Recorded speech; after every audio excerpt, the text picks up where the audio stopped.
Hi, welcome to Cheese in Depth. I'm Michael Landis, and today I have a very good friend on, the Stephanie Carson from Gypsy Circus Cider. It's not a tough job that we have today to talk about cider and cheese for sure. This is the Mountain Meditator. Hear me crack open the can now. It's a lemon basil cider, so it does tend towards the dry side. But then it's got that lemon basil flavor. And it's interesting, you know, for us, this is I believe it's our second or third summer with this cider in production. And the first summer that we were intended to have it in production, obviously it's a seasonal product, it screams summer, but because we have this no extract policy, we actually got held up in production of it because there was heavy rains that year and the farmer that was providing the lemon basil got flooded. And so there was a delay. And so the first iteration of it ended up being released in the fall, which is kind of amusing. But I mean, as you taste it, you could definitely get that herby, lemony flavor. And I think, you know, that I was excited to see that you'd paired the goat cheese with it because I think the cream of the goat cheese and kind of the purity of it, you know, there's not a lot of like sting and tang with goat cheese. I think it's going to work well. I don't know, Michael, you've trained me so long, like I wonder if we're gonna taste like lemon meringue pie or something like that. I don't know, we'll see. Well, I wanted to use a very clean and very natural goat cheese, and that's why I chose the Cypress Grove Miss Natural. It is very, very clean. It's very, very classic of the flavors that you're gonna get in a goat cheese, and that's what I really love about Cypress Grove and their quality, their lightness, you know, how well that Mary has had these designed. And so when you think about the flavor characteristic, we have a light butter and then we have that acidic, that lactic acid. So the lemon actually works out really well. And we're looking at the basil to come in and kind of help us out a little bit. And an herbiness, because as you know, garlic and herbs, lavender, all that work really well with goat cheese.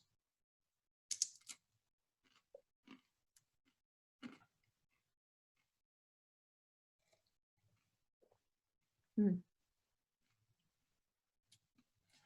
And for the cracker, so I don't have to use my fingers, I'm using the fire hook, and these are organic Mediterranean style crackers. It's just sea salt, so it's very, I wouldn't say that it's bland at all. It's very flavorful, but it doesn't really interfere with the flavors. I'm not adding anything on there.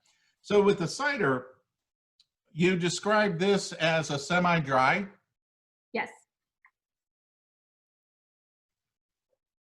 So I get a nice sweetness out of here. I can definitely taste the apple flavor, and that lemon is very much on the background, bringing a little bit of acidity, but the basil is absolutely fabulous. And with the cheese, it brings more basil out. So you get the goat cheese, you get the lemon, you get the butter, you get the basil. It's really a nice, simple combination. This would be really fun for you know, right after lunch, before lunch, or before dinner, because it's so light and easy. You could sit out, have a little picnic with this without any trouble. Right, and I think, you know, a lot of people see lemon basil, and I think it's the basil that makes them reticent to try this. And you know, once we can get them in the tap room and they have a sample glass, then they get it. You know, then it works. And as you mentioned, like it's a nice afternoon drink for sure. And I would say, you know, to folks, I mentioned extract and things like that. I mean, certainly there's a nose on this for sure. That is, you know, you can definitely sense that herb, you know, but I always tell people, like, how do you know someone's using those real ingredients? And even though I can smell it, it doesn't smell like a Jolly Rancher. You know, that's normally when I hold something in my nose and it smells like a big old Jolly Rancher or a lollipop, that's normally when I know that that someone has chosen to use extract. And some folks do. We just make that distinction. There's an earthiness to its nose, which is really nice. It's very, very pleasant. So where'd you come up with the name of Mountain Mediator? It's Mountain Meditator. Meditator. Sorry. Yeah, and no, that's okay. It is just, it's our continued effort. You know, all of our, this is part of our elixir series. So if you look at the can design, it's always someone personified. And so the name has to reference Mountain Meditator. We've got, you know, Lotus Dreamer. So it has to be a person, again, in reference to a person. So, you know, and in terms of Mountain Meditator, you know, this basil was grown in the mountains of East Tennessee. So that worked nicely for us, and obviously makes a nice little alliteration. So it worked for our marketing folks too. All right.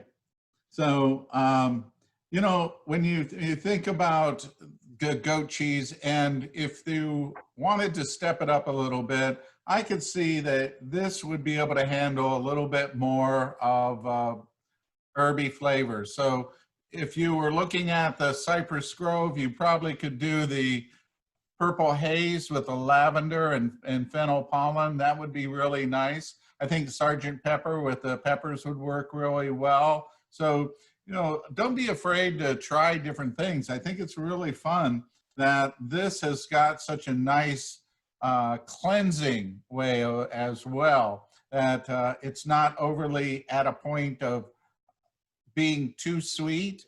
There's a sweetness, but it's a sweetness as if you were biting into a fresh, ripe apple. And it's very, very refreshing. It's very nice. This is the Lotus Dreamer. This is the cider I referenced earlier. It's a Thai tea cider. So, you know, a lot of folks that even have, if they haven't had Thai tea, they recognize that there's an orange note to it.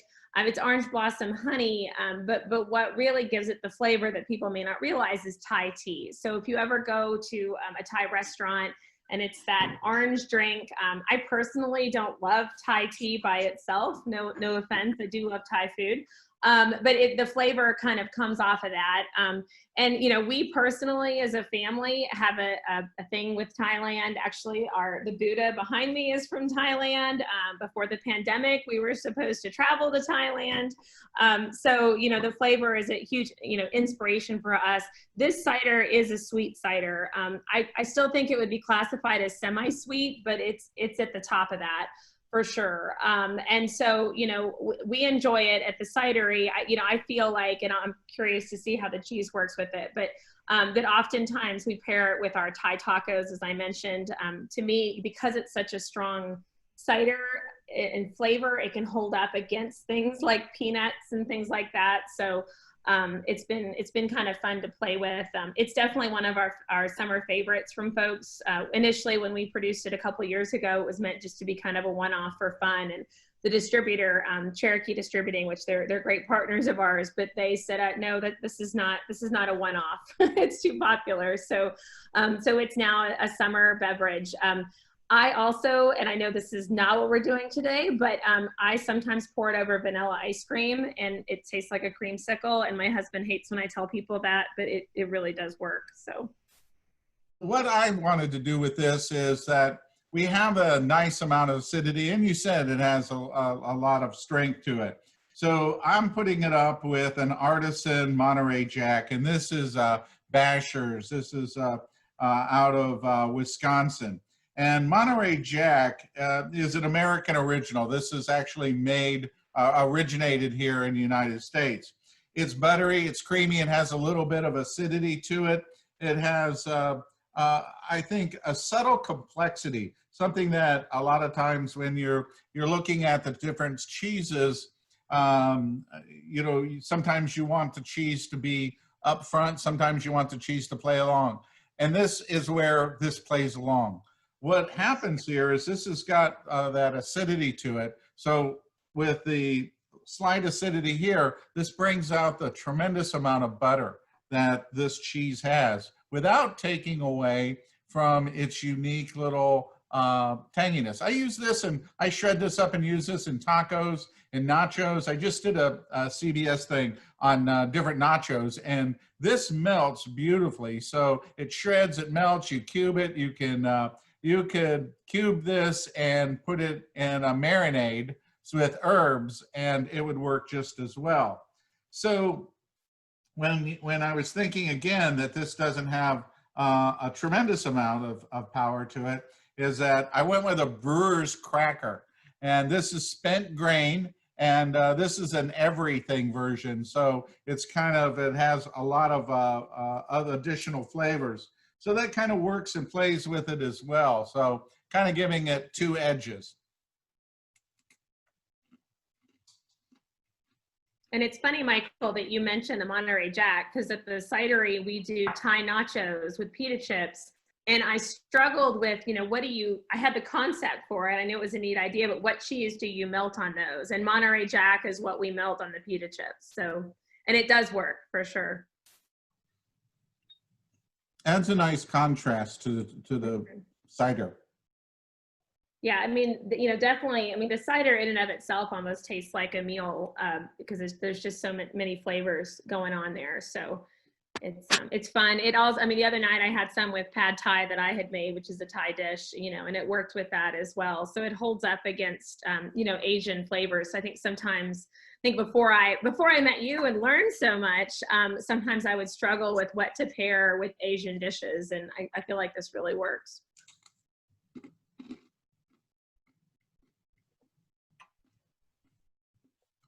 There's a tartness that you get from it with the cheese that's really pleasant. It's not puckering. It's a nice tart apple that is very refreshing. This is something that I think the hotter it is, the better that this tastes, because that tartness, it really doesn't wear on you. It feels very, very light. Even though that there's a lot of intensity here, it does have a lightness to it that's very, very refreshing. And you know, the orange blossom honey on this is spectacular. Adds a nice balance of flavors. Yeah, and the color too. I mean, for those of you that are familiar with Thai tea in a restaurant, that is the color, you know, that really distinct orange. And you know, we initially came up with this because we were just starting the cidery and cleaning out some storage in our house, and found bags and bags of Thai tea that we had brought back from our last trip to Thailand. And so that's kind of where it all started. But because they actually come in like big bags of the leaves. So it's been kind of fun to know where it came from, and now the fact that it's gotta stay. All right, anything else before we move on? No, no. I mean, I can hold the cans up side by side. It's kind of fun. I mean, I did this the other day, but when you look at, I mean, there's always the woman, you know, that's personified there on all the cans. So it's kind of fun. You know, I don't know how often people actually look at it, but the artwork is important to us, you know, just as the cider. So we have fun with that too. And so the Vaudevillian it's a cherry cider. It's a tart cherry cider. It's actually one of our most award-winning ciders. One of the big awards it got was a double gold from Cidercraft, but it's also been recognized by Glint Cap, and it's been a real winner from the beginning for us. And I mean, as you mentioned, you know, you can certainly taste the cherry, no doubt. That it's not overly sweet. It's not intended to be. You know, the cherry juice that we bring in is tart that we add to that cider. And it's been something that's, it's probably, I guess, our second most sold cider. It's now sold year round for that reason. But it pairs quite a, you know, pairs a lot with a lot of different things. It pairs well. We also take this cider often and barrel age it. We've got a version of it aged in whiskey barrels that also won some significant awards and recognition. And I think there was an article in Cidercraft for that as well. So it does some fun things. You know, we have fun playing with it. Yeah, you and I have done several things on this, and I have to say that I drift toward the cheddar pairing with this. Is that I think that this is one of the flavors that really works well. Rutherford and Meyer, they do some amazing fruit spreads, and they have a cherry, and I gravitate toward that cherry with the pairing of cheddars. more than any other flavor. And today I'm using Fiscalini. And I really love the Fiscalini's style, California style of cheddar.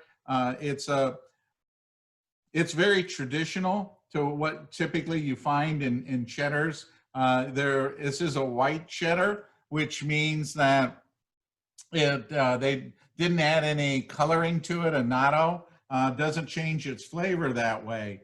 But one of the things about this is that you can feel a little bit of grittiness on that, which is what's known as calcium lactate, and that's a really good thing in aging.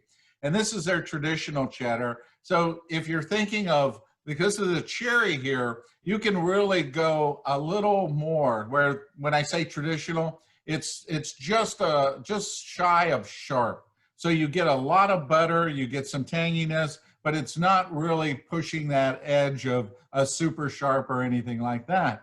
So another choice would be like the Bandaged wrap that's very earthy, which works really well with the stone type of cherry that you get out of here.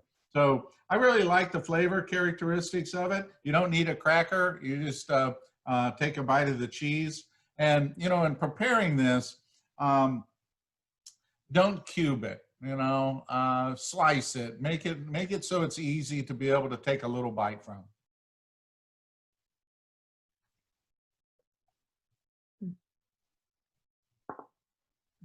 It kind of makes me think, like the combination with the cheese and the cherry, it kind of makes me think of cherry pie. And maybe that's because I've been known to add cheese on top of my pie and melt it and gross everyone out. So maybe that's just me, but it's kind of interesting what happens. I was in England with Paul Theekson from a brewery up there, and he had a real restaurant, and we had lunch, and he said, oh, now we're going to have apple pie. And it's like, well, you know, we had this big lunch. We've been drinking beer all morning, all that. And he goes, no, you got to have that. And I'm going to put some cheddar on it. It's like, whoa, you know, I said, you know, this is way too much. And he's like, no, a pie without cheese is like a kiss without a squeeze. He's old. And I'm not alone. Funny. Yeah, it's profound. Yeah. All right. You know, one of the things that when you taste this, originally, you do get that nice tart cherry.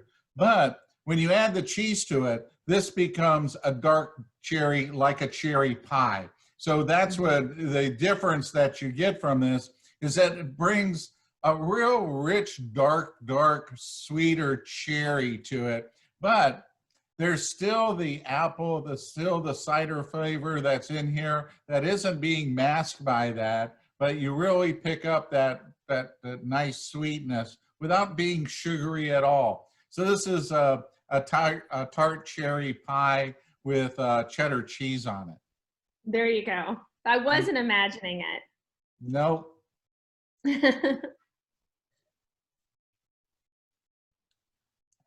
This is a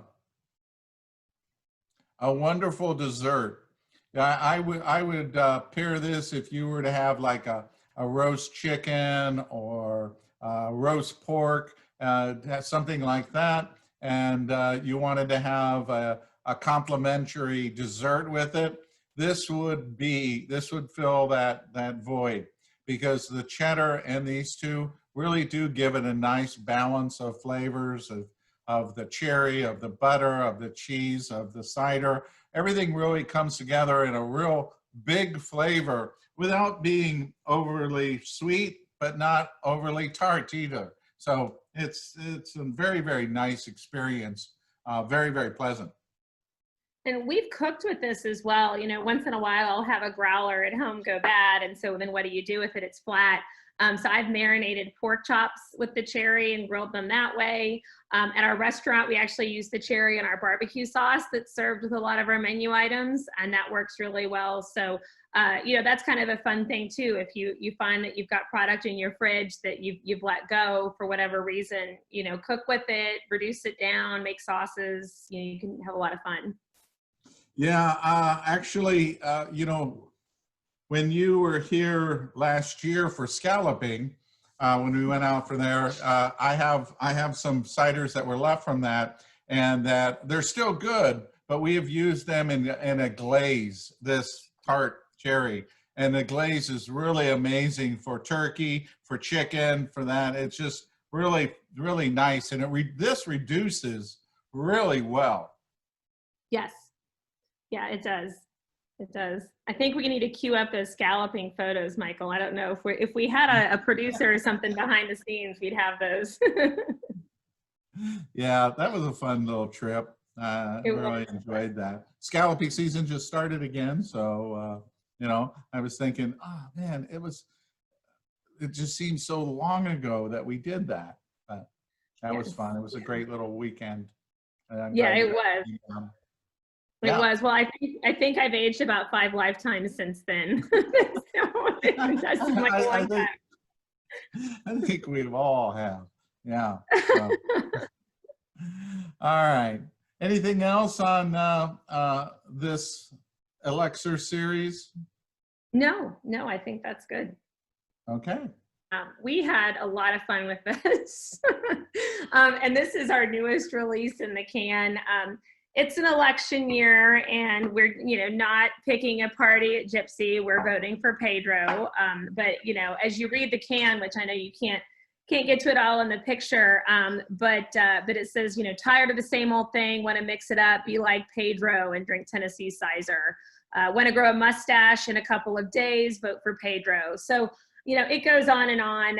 You've met my husband, Michael. He's got a weird sense of humor. And so this can is the iteration of all of that twistedness, I think. It is really interesting. I love the retro look. I think that's really cool, is being able to have that. It does remind me of the dating myself of like the 60s voting buttons, vote for candidate. Yes. And it has been one of our more popular ciders this summer. And I say cider, it's a misnomer, it's a sizer, which, just a point of education, and many people may know this, but it's a sizer, C-Y-S-E-R, and that is a fermented honey and cider, which is kind of it's not a drink that you see often. Certainly don't necessarily see it often carbonated. So, it's kind of a different thing, but that's one thing that we've done. We are a cidery, but we're also a licensed winery. So we have been playing around with meads and sizers and what can we do with honey. And so that's been fun as well. In here, that honey, it is fantastic. It's absolute. You taste the cider, you taste the meat, you taste the honey, and all those things are right in there. It's like you slice it and you get the three parts of it. That's really great. I like that. Yeah. And, so what we have for this one is that I went with the Marique, which is a 2-year version instead of being the younger one. And the advantage of that, and this is kind of like what I was thinking about it, was that with the Marique, you're getting more of the maple caramel flavors than I would have with a younger version of it. So I really wanted to bring out that, because this can really work well. As a matter of fact, when you put these two together, it tastes like apple pie. The Gouda actually creates that flavor of the richness of an apple pie with the flavors here. Yeah, really amazing. When you mentioned maple, I always think like maple works really well with the sweet ciders. I think there's maple notes in our Queen of Swords, and that has held up against, other cheeses that are strong like a Gouda as well. Yeah, this is exceptional. The only thing you could do to make this even better would be to add an Effie's pecan nut cake to it, because then it would be a baked apple pie, because that would bring out the crust that you need for it. So that would be a really nice addition, is adding something like that, a nice little biscuit to it that would add the flavor. So this is another dessert direction, you know, where you can really enjoy the difference or the richness that you get from the cheese that brings in that particular pairing. You can use a lighter Gouda. If you weren't able to find a Mareke 2-year, that's a raw milk Gouda. Beamster, their 18-month is a great choice because it has that maple caramel flavors as well. Does really well when being able to pair it up. So it's got a nice flavor. But, you know, something that strikes me, and I don't know exactly what honey we put in that, but I get a very strong, like almost like a wildflower honey off of it that I've never experienced or noticed before. And it may just be the temperature that I'm serving it, because it's just shy of being as cold as I might like it. But the flavor is really coming across. So that's interesting with the cheese as well, to get that off of the honey. I don't serve any of the ciders ice cold. I let them come, I wouldn't say room temperature, they're chilled, but too cold and you lose the subtle flavors of it. Too warm and they become a little more alcoholish. You know, you get that vapor coming from it. So it's a fine line between the two, but this has got a wonderful honey flavor, and I could see it sneaking up on you in a little bit. I mean, this is such a easy to drink cider that would be, I think, an after dinner cider, you know, because there's so much sweetness to it already that I don't think it would be something that I'd want to start with. I think the Lotus Dreamer would probably be something a little lighter that, you know, you would work with, or something of that sort. But it's got a lot of richness to it, and adding in that Gouda even makes it more intense in its flavor. Beautiful, really nice. Yeah. Thanks. Yeah, we've been having fun playing with honey at the cidery, and we've got a few meads. We have the one can that I guess I teased you. I didn't send it to you, and I owe you one, but it's made with hibiscus flour, and that's a mead. We're releasing a key lime pie mead tomorrow and a baklava mead in a couple of months. So that's been kind of, you know, fun. And then, you know, now to incorporate this mead and cider, this honey, honey and cider, and vote for Pedro. It's just like a whole other, you know, thing to play with. Yeah, absolutely. That's excellent, really nice. So this is the fourth that we're tasting that's part of our Elixir series. This is a chai tea cider. It definitely leans towards the drier side. You're gonna get spices. You know, if you've ever had real chai tea, you know, brewed or, you know, from a nicer tea shop, that's definitely the notes that you're gonna get off of this, versus like the super sweet powdery chai that you might have experienced elsewhere. So you know, there's definitely notes on that. This cider, I feel like, holds up well. I've had it with Indian food, some at our house. I feel like it holds up well against things that are spiced as well. So, and I believe you've had this one before. This is one of my favorites. I mean, it's our winter production, but at the end of every winter, I actually squirrel away several cases myself, because I don't think I can wait until next September or October when we release it again. I can understand that. Pairing this up with the Belgioso, and it is an aged Asiago. And these guys do a really nice, easy, I think pretty traditional style Asiago. And they also do a Asiago Fresco, which is a lot like a Monterey Jack in that respect, with a little bit more tanginess.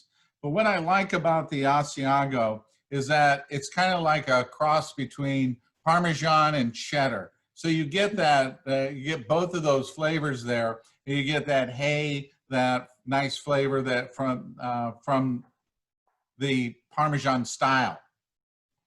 There's so much aroma on the nose on this, though. That's one of the things that is just really beautiful. Yeah, as I remember, this is one cider that has done really well when we've been in Atlanta and Denver and some of our tasting events. And, you know, I always think if I have a truckload of it behind the convention center, we could probably move it. Yeah, yeah. There's a nice tartness, but also at the same time you have that real well defined flavor of the tea. You can really taste the leaf. You can really taste the slight earthiness that comes with tea without being overly strong, but it's almost like a cinnamon nose or an anise nose, something of that sort. It's got a spiciness, maybe little hint of nutmeg or something of that sort that comes across on the nose, but doesn't really come across on the flavor. But with the Asiago, it really brings out the butter of this particular cheese. And it's very nice to have that tartness kind of drop down a little bit, and it brings out a little bit more of the sweetness of the cider. But that what I think is really nice is being able to keep the tea flavor and to be able to keep that slight earthiness with the combination. So the Raindancer is one of our 2 flagship ciders.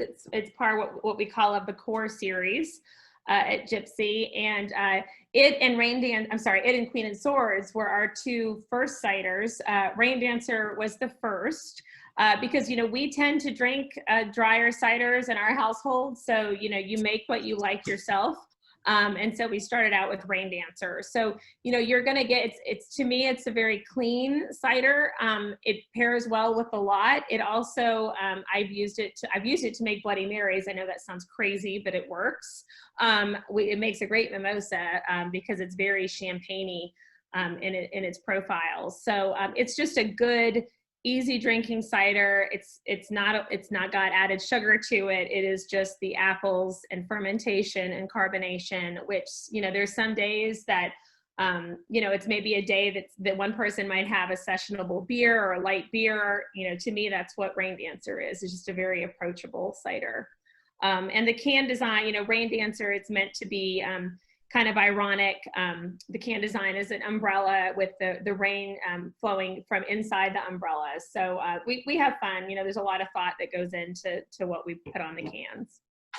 So I'm really excited to pair that up with the Sartori BellaVitano Gold.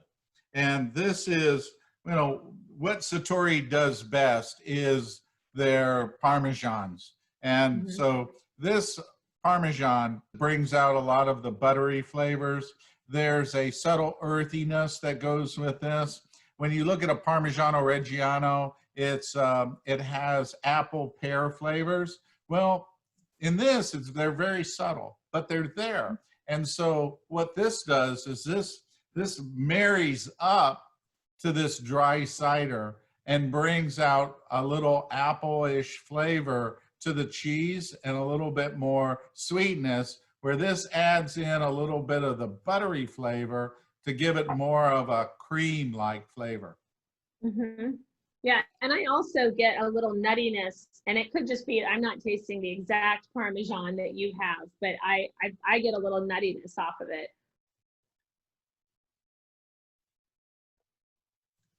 I could see that, Yeah. you know, where that's coming in. You know, this is just one of those cheeses, kind of like the Monterey Jack, kind of like the Cheddar, where you can just make this a meal by itself. The flavors are so rich, so buttery. The tanginess takes that intensity, that richness down a little bit. Doesn't disturb it, but what it does is it makes it more lighter, where you can enjoy more. You probably, instead of eating 3 or 4 ounces, 6 ounces and not really feel, you know, like it's a big thing. Because a lot of the cheeses, you know, with all that protein in there, they become really heavy and full. Well, you know, you put these two together, and this is a very light combination of flavors. It's really nice. Queen of Swords, like I said, it's the other part of our core series. It's a semi-sweet cider. You know, we did it initially kind of begrudgingly because we were kept being asked for a sweet cider, and you know, understanding the market and understanding until we opened in Tennessee, you know, the market didn't have access to other artisan ciders that might be drier in nature. So, you know, I joked earlier that this was our gateway drug, and it really is. I mean, I do see it play out that way in the tap room, that people come out asking for that. And, you know, my challenge towards the end of the night is to always get them, you know, on the dry side. But nonetheless, this is a fun cider to drink. You know, to me, the palate it's sweet, but it's more brown sugar sweet to me and more maple notes than just overtly sweet. And so for that reason, I think I can appreciate it a little bit more. But, you know, it holds up well. You know, to me, it's also a cider that like you might enjoy a can and be good for the evening just because of the sweetness. But maybe that's me coming from the perspective of not loving sweet all the time. I've also used this to make cocktails. You know, it mixes well with bourbon and things like that. If you want to have a little fun with stuff as well. So, and you know, Michael, I'm sorry that I feel very guilty to be drinking this in front of you, but. I thought that Vote for Pedro would be a good substitute, but in reality, I think it's even a better substitute with the Smoky Blue. Is that the Smoky Blue? There's only a couple of Smoky Blues made in the world. Rogue is focused on using local ingredients, so they use the local hazelnut shells to do the smoking on this. So it's a little unusual on that. It has a barbecue meaty flavor to it that is very unique. This is like sausage wrapped in butter with some mushroom and a little bit of sour cream would be the best way to be able to describe this. So this has got a lot of flavors. I would say that the smokiness and the butter are right up on top of this. So this is really where you're really going with that. As much as I have the affinity to the Queen of Swords, I have to say that Vote for Pedro is a winning combination. It is really good for this. Where this might be a little much for like a Gorgonzola or a Stilton. It may not. It may overpower it. But for the Smoky Blue, this is actually a little bit better of a choice. So tell me, how did you end up with the name Queen of Swords? Well, the Queen of Swords is a tarot card reference. So, you know, I hate to keep showing the cans, but there is a card on the can that's cutting a trunk of the tree that is in the shape of an apple, you know. So again, it was just, it really came down to being a clever name.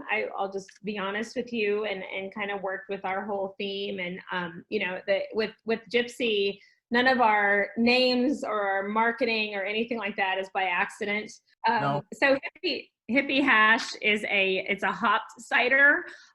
So it's a great cider to try if you are a real hophead. If you love IPAs, it's a great cider to give it a shot. So it is steeped in hops. And to be totally honest, the first year we made it, we perhaps oversteeped it in hops and then learned that a little hops go a long way. So it's going to have a lot of back end taste for you as you taste it, you know, as hops do.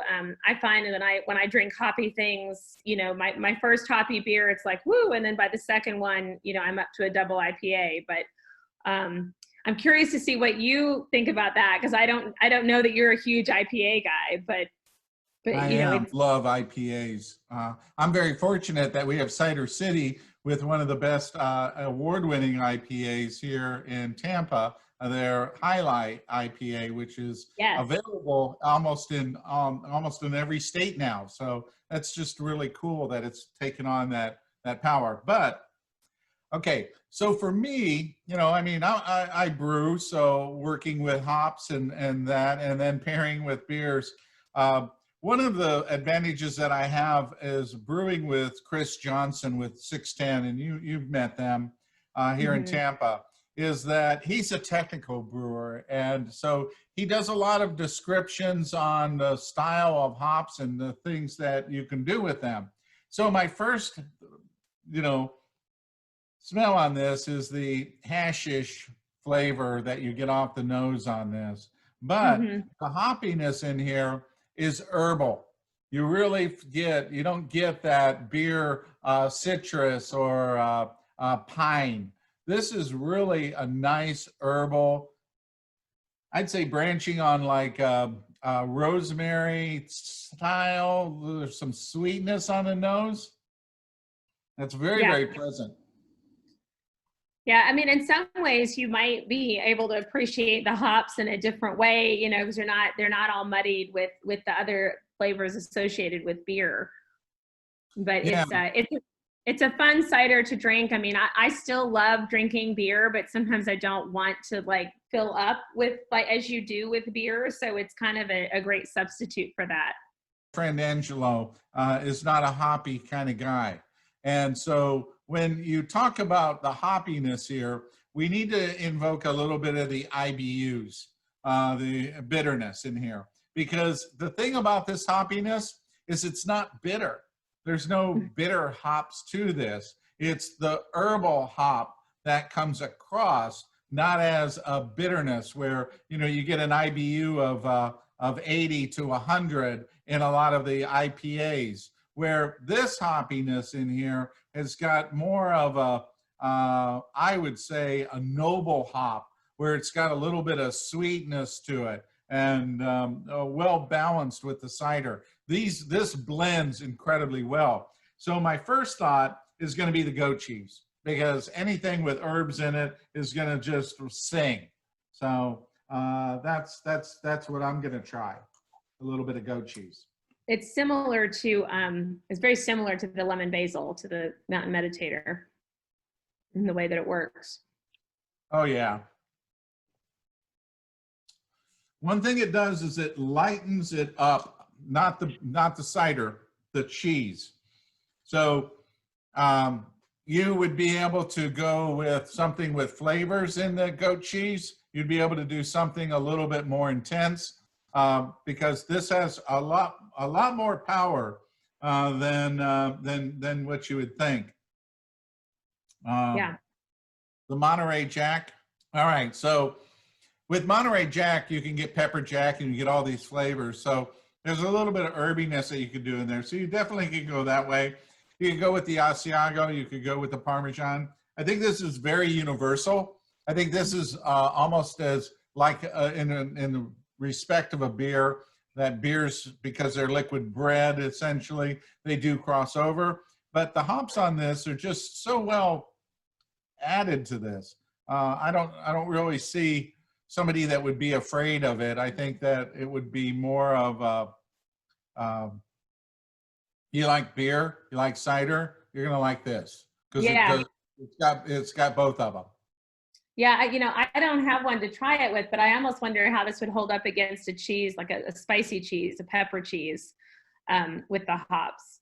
It would, because what I said about the others is that there's the goat cheese gets watered down a little bit, so you need a little bit more strength. So you could do a pepper jack, you could do something with a little bit of spiciness in there. You know, I opened up everything here, so I'm going to need another shipment. You know that, right? Yeah, right. Absolutely. And yeah. All right. So take care, and you know, we'll talk soon. All right. Thanks, Michael. All right. Bye now.